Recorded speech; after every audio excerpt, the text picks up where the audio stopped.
The Kaiju Hybrid War. Now, let's get to what I strongly believe is going to be the most overpowered kaiju in this entire thing that isn't just basically God.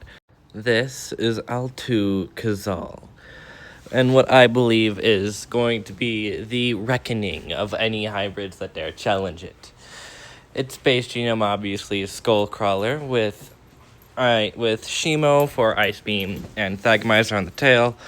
Shin Godzilla for the atomic breath. The tail mouths is probably the best way to put it, and his ability to evolve just based on everything around him. Now, I would have used Shinamura for that instead, but the thing is that Shinamura is constantly evolving. I want a base-like design, which is why I used Shin instead. It takes him time to evolve instead of just instant, like it was with Shinamura. Then we have King Ghidorah for regeneration, the second tail, 3 heads, and its electrical powers, I guess, or electrokinesis is the best word for it. We then use Mantis Shrimp for the arms to make them unbelievably powerful. Now, a few things about this genome contributor. One, you might be saying to yourself, but isn't it against reality? It's a Kaiju Hybrid. It defies reality just by existing. It can breathe fire. It can breathe atomic fire, ice, and electricity at the same time. I feel like all reality went out the window at this point. And along with that, how would it punch? Well, seeing as how Skullcrawlers have a prehensile tail, it could probably prop up on its tail like a kangaroo and use its legs, or, well, arms, I guess, in this case, to get that power. Then, for our 6th genome contributor, we have Destoroyah for the splitting splitting powers, because in the movie Godzilla versus Destoroyah, he can split into multiples and then reconfigure into the main form. And I'll show you those other forms in a minute. We then have the Oxygen Destroyer beam, which you might be asking yourself, how would that work? Wouldn't each head have a different beam? Well, I've got a plan for that. If you haven't seen Destoroyah's design before, which I'll put it on screen so you can see it, he has this little chest, his little, teeth, horn thing in the middle of his chest. Now, I don't remember specifically, but we'll theoretically say it can be used as a weapon here. That chest can open up to the most powerful beam in its arsenal, that being the Oxygen Destroyer beam, and that's how it would use it. And lastly, and also for Destoroyah, we have the horn splitters. Each head has a different configuration of horns that can do that splitting thing that is seen in its movie.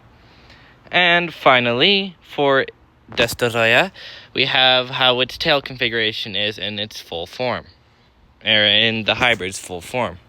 And then our final genome contributor, as you can see, there are portals. That is thanks to Void Ghidorah. Now, what you might be saying to yourself is, didn't Danny ban Earth Godzilla?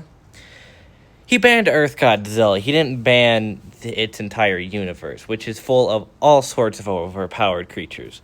And I'm just taking advantage of a technicality, which is also known as a loophole.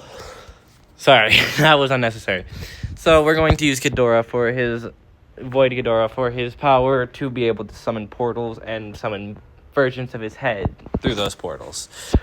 Now, as I said earlier, this guy can split into 3 different forms, 3 different lesser forms. This one here is Kazul. He is the main head, the middle head, and he is mostly Shin Godzilla, Destoroyah, and Void Ghidorah in terms of genome contributors. As you can see, he has the purple of Shin and the red, chest thing, as I said, of Destoroyah.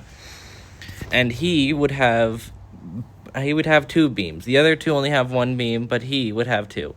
He would have the Shin Godzilla beam and the As a Last Resort and the Oxen Destroyer beam out of his chest.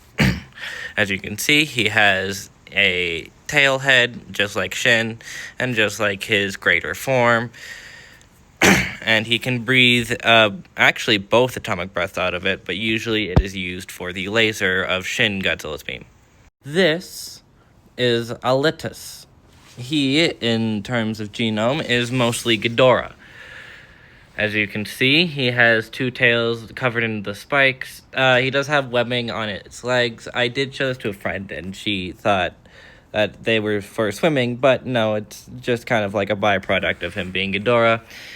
And yeah, so he would have the electrical beam, and he'd actually be able to use electrokinesis along with his greater form.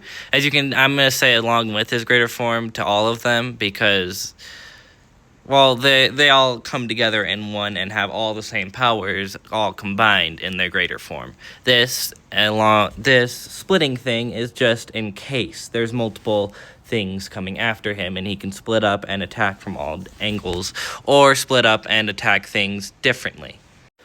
And last, but absolutely not least, we have Tool Izzah. This one obviously takes more inspiration from Shimo than any of the other contributors. And yeah, I would much more slender design. As you can see, he actually has a lot more white than black or gray on him, unlike the others, since Shimo's body is almost entirely white, other from like the spikes and stuff like that. So yeah, those are my Kaiju hybrids for the Kaiju Hybrid War. As for height and length, I will have to say that all to Kazal, the completed form, would be about 600 feet tall, with about a length of 900 feet. Or, well, actually, no, about a length of maybe, 120, or, well, no, 1,200, Jesus.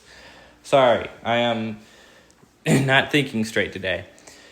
And then for the individual forms, since it's the main head, the middle head, I forgot the name, sorry, I am very... whatever, would be 300 feet tall, 600 feet long. Tool Izzah, as you can see here, and Altus would have the same height and length, being 150 and 300 feet long. 150 feet tall, 300 feet long. And that is my kaiju for the Kaiju Hybrid Wars. Danny, I hope you're ready, because this and its brothers and all together form are coming after Goji Raptor and your other hybrid, and they will win unbelievably easily. Anyways, bye-bye!